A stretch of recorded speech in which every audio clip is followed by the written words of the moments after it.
પાડી નજીક આવેલા બાલદા ગામે આજરોજ સવારે એક ગરીબ આદિવાસીનું સરકારી આવાસ તૂટી પડ્યું હતું. જોકે આ બનાવમાં એક મહિલાને ઈજા પહોંચી હતી તેમજ અન્યનો ચમત્કારિક બચાવ થયો હતો. પાડી તાલુકાના બાલદા ગામના ક્રમઠી ફળિયામાં આજરોજ સવારે 11:30 કલાકે 20 વર્ષ જૂના સરકારી આવાસ ભીખુભાઈ છનાભાઈ હળપતિનું આવાસ તૂટી પડતા જેમાં સૂતેલા પરિવારમાંથી પત્ની નંદાબેન ભીખુભાઈના માથામાં તેમજ શરીરના અન્ય ભાગે મૂળ માર વાગ્યો હતો. જ્યારે અન્ય ભીખુભાઈ તેમજ સંબંધીઓનો ચમત્કારિક બચાવ થયો હતો. આવાસ તૂટી પડતાના કારણે બાજુમાં રહેતા ભૂપેન્દ્રભાઈ હળપતિના રસોડામાં મૂકેલ માલ સામાનને નુકસાન થયું હતું. ઘટનાની જાણ સરપંચ રણજીત પટેલને કરાતા તેઓ બહાર ગામ અશુભ કાર્યક્રમમાં ગયા હોવાનું જણાવતા આવાસ લાભાર્થીઓ સરપંચ સામે રોષ વ્યક્ત કર્યો હતો. આ અગાઉ 15 દિવસ એક મહિલાના આવાસની દિવાલ તૂટી પડી હતી. જે ઘટના અંગે સરપંચે મહિલાને માત્ર ₹500 ચૂકવીને ફરજ પૂરી કરી હોવાનું મહિલાએ જણાવ્યું હતું. પરંતુ 15 દિવસ વીતવા છતાંય મહિલાની આવાસની દિવાલનું સમારકામ ન થતાં ભર ચોમાસામાં પરિસ્થિતિ કફોડી બનશે હોવાનું રોષ વ્યક્ત કર્યો હતો. ત્યારે તાલુકા દ્વારા ગરીબ આદિવાસીઓને તેઓનું આવાસના નુકસાનનું વળતર ચૂકવે એવી આવાસ લાભાર્થીઓની બૂમ ઉઠી રહી છે.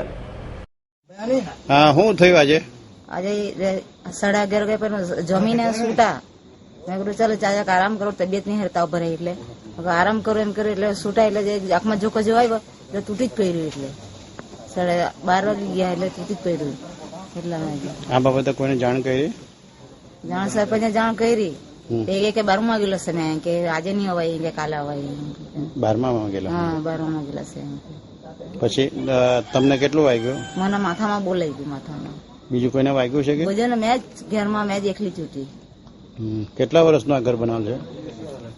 20 વર્ષ થઈ ગયા. આ અગાઉ કઈ ઘર તૂટી પડેલ કે પહેલા 20-25 દિવસ પહેલા? આ પહેલી વાર તૂટી બાજુમાં તૂટી પડે છે. કોની ઘરે? હા અગાડી છે. સુધાબેન સુરેશભાઈ. હા, હું શું બન્યું સુધાબેન આજે તમારા બાજુમાં? અમારા બાજુમાં નંદાબેન રહેતા છે ને, એમનું ઘર તૂટી ગયું.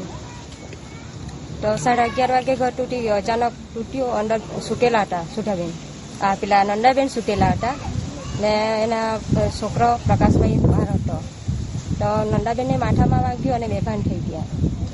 તો સરપંચને ફોન કર્યો તો આવ્યો જ નહીં.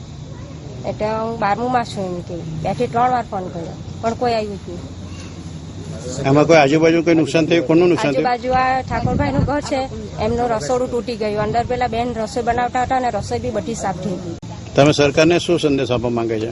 અમે સરકારને અમારા 20 વર્ષથી આ ઘર છે, કોઈ રિપેરિંગ કે કોઈ કશું આવતું જ નથી. બાથરૂમ બી બધાના આવા જ છે, એમાં કોઈ સુધારો જ નથી. નથી સંડાસ કે નથી બાથરૂમ, બધાના ઘર આવા જ છે. તમે હમણાં ક્યાં જાઓ છો બાથરૂમ માટે? અમે બાથરૂમમાં બહાર જ જઈએ છીએ. બધી મહિલાઓ? બધી મહિલાઓ બધી જ જગ્યાએ શૌચાલય આવ્યું. અમારે શૌચાલય નથી. અમૃત પટેલનો રિપોર્ટ, S9 ન્યૂઝ, પાડી.